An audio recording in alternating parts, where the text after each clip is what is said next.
Hello, hello, hello, and welcome back to Resilient Break Every Chain with your girl, Resilient Susanna.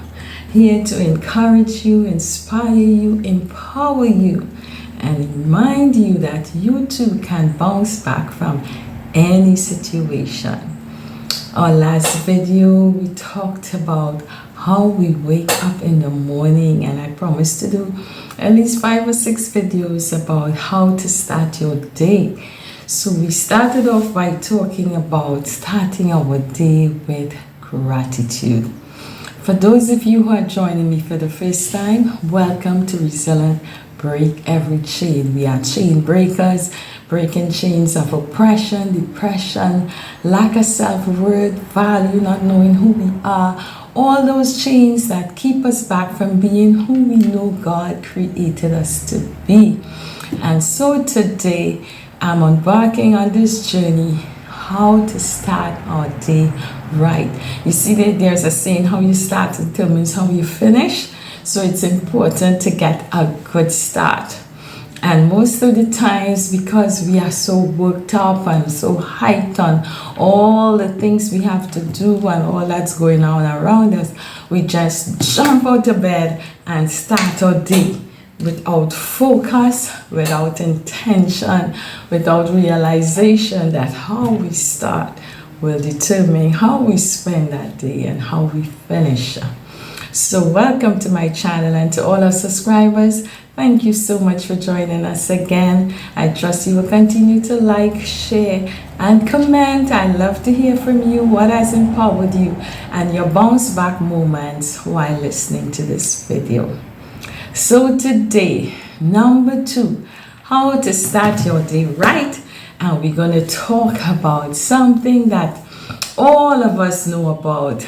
One of the oldest practices in the history of mankind, and it is the practice of prayer.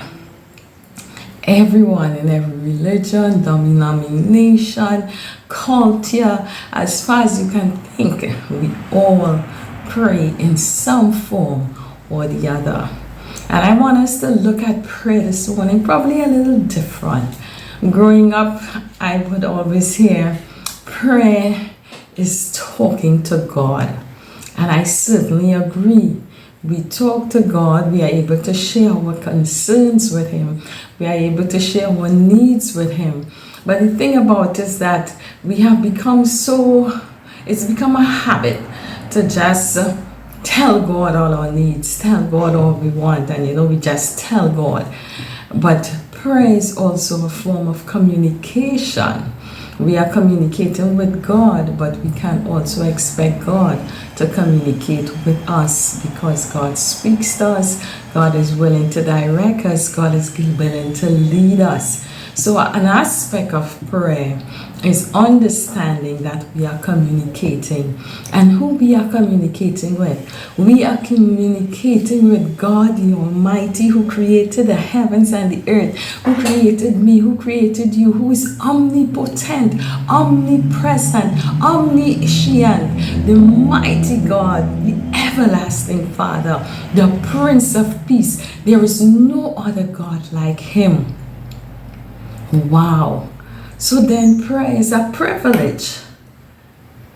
It's a privilege to be able to speak to someone in power, someone who has authority, someone who can change things. If you have an appointment with the Prime Minister or the President or the King or the Queen of England or somebody of influence, the CEO of a big company, we take the time to prepare.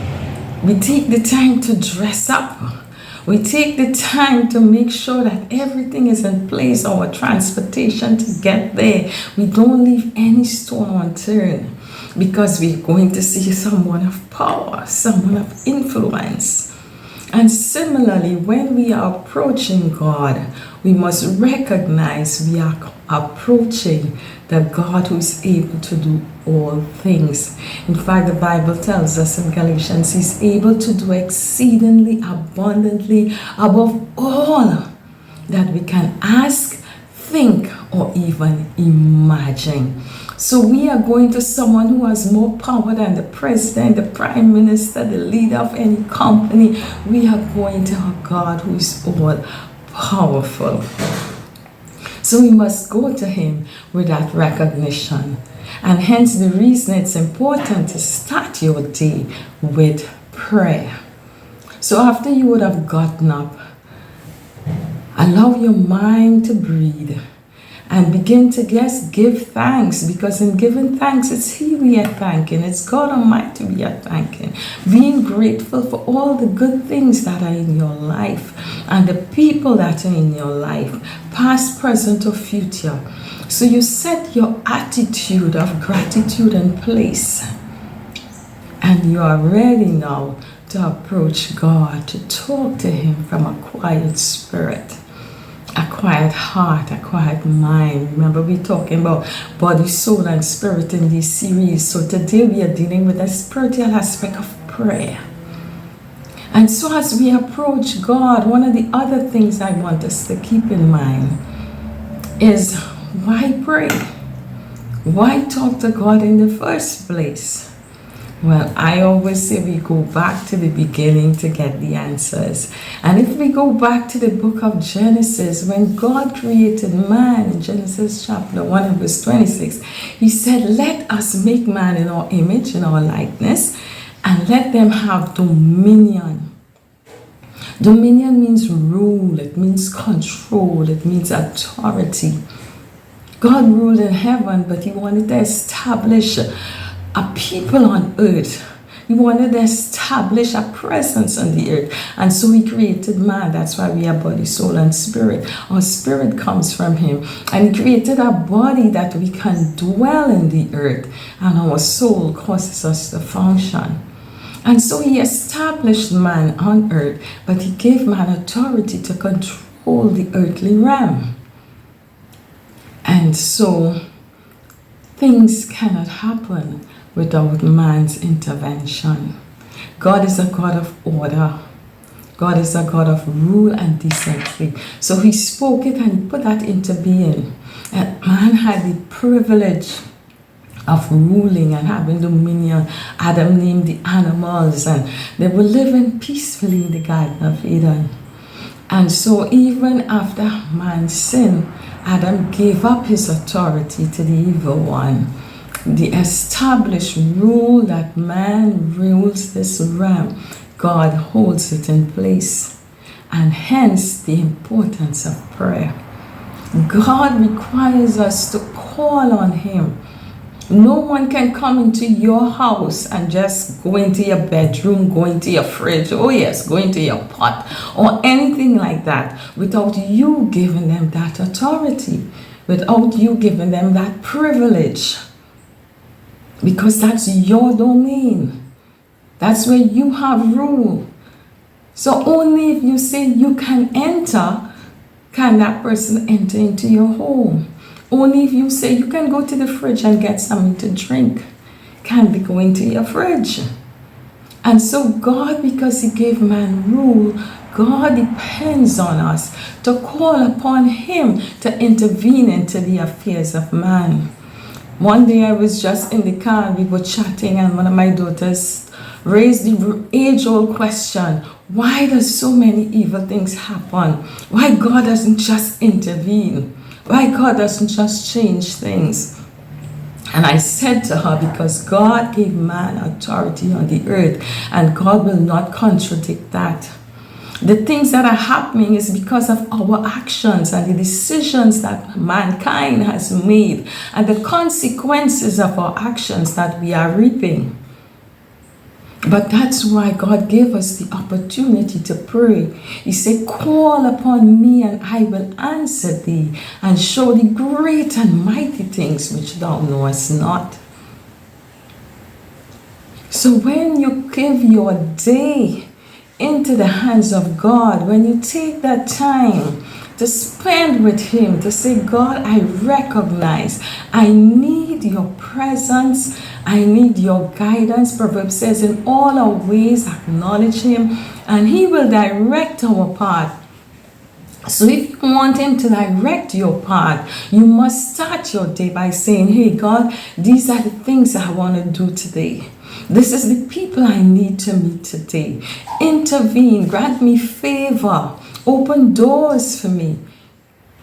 Remove the obstacles, remove the hindrances, the negativities that I may encounter today. God, remove them, because I give my day into your hands. I give every person I have to meet today into your hands. And don't forget to say, Lord, make me a blessing. Make me a blessing to the people that I come in contact with, that I might show them who you are, and that your name will be glorified. You see, it's no more than just our needs being met. Prayer, as I started off by saying, is about communication with God. Spending time with him, building relationship with him, because the more you spend time with him, it's more your spirit man begins to grow. It's the more you develop that communion, that now when things happen, his peace can now flow into your life, and you will deal with situations differently. You will be able to function because your mind is in a different place, because you committed it and all your obstacles into the hand of God. It doesn't mean obstacles won't come or people wouldn't get on your last nerve. But when you start your day with prayer and you commit your life, your day, your time into his hands, his grace is upon you for that day, and you are able to now cope with the situations that will confront you, that will bombard you. Sometimes he will open your eyes, your understanding, your mind, your perception to see it before it happens, because he knows that you trust him and you commit your day and your time to him, and he's able now to help you and to guide you. I don't want to spend much more of your time this morning, because I appreciate that you did take the time to listen. And in time to come, we may talk a little more about this topic. But if there's anything more you want to know, feel free to drop a question in the comment. Feel free to add to this conversation, because this is a big conversation. But I'm here just to stir you up and to remind you of things you already know. It is important to start your day with prayer. Plan it into your schedule. If it means, hey, you don't do it, well, now you need to start waking up. If it's 20 minutes, half an hour, how much time you want before, so you can reflect and be grateful, and then you can go into prayer.